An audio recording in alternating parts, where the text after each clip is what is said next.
Ақтауда 3 жылдан кейін су мәселесі толық шешіледі. 25 шағын ауданда инженерлік желілер жаңғыртылады. Бұл туралы Маңғыстау облысының әкімі есеп беру кездесуінде айтты. Толығырақ келесі бейнематериалда. Ақтаулықтар жыл сайын жазда су тапшылығын қатты сезет. Әсіресе биыл бұл мәселе өршіп тұр. Себебі жергілікті энергокомбинат жасыл желектерді суаруға тіршілік нәрін беруден бас тартқан. Оған инженерлік желілердің тозуы себеп болып отыр.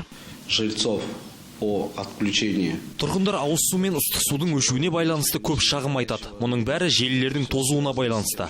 Қазір олардың 81%-тен астамы жөндеуден өтпеген. Бұл мәселе шешіледі. Халық сумен толық қамтамасыз етіледі. 2026 жылға дейін қаладағы инженерлік коммуникациялар ауысады. Нақтырақ 25 шағын ауданда орналасқан 919 шақырым желі жаңармақ. Оған 20 миллиардтан астам қаржы керек. Қазір 3,3 миллиард теңге бөлінді. Облыс әкімі қалған сома мәселесі алдағы уақытта шешіледі дейді. 22 жылдың қорытындысы бойынша 11 миллиард теңге кетті 48 жобаға. Ол электр, жылу, су, кәріз жобаларына.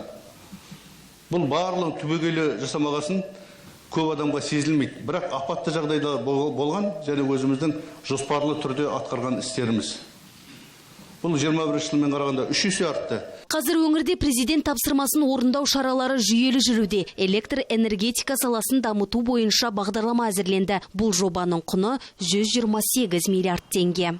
Аружан Задабек, Светлана Султангереева, Астана Таймс.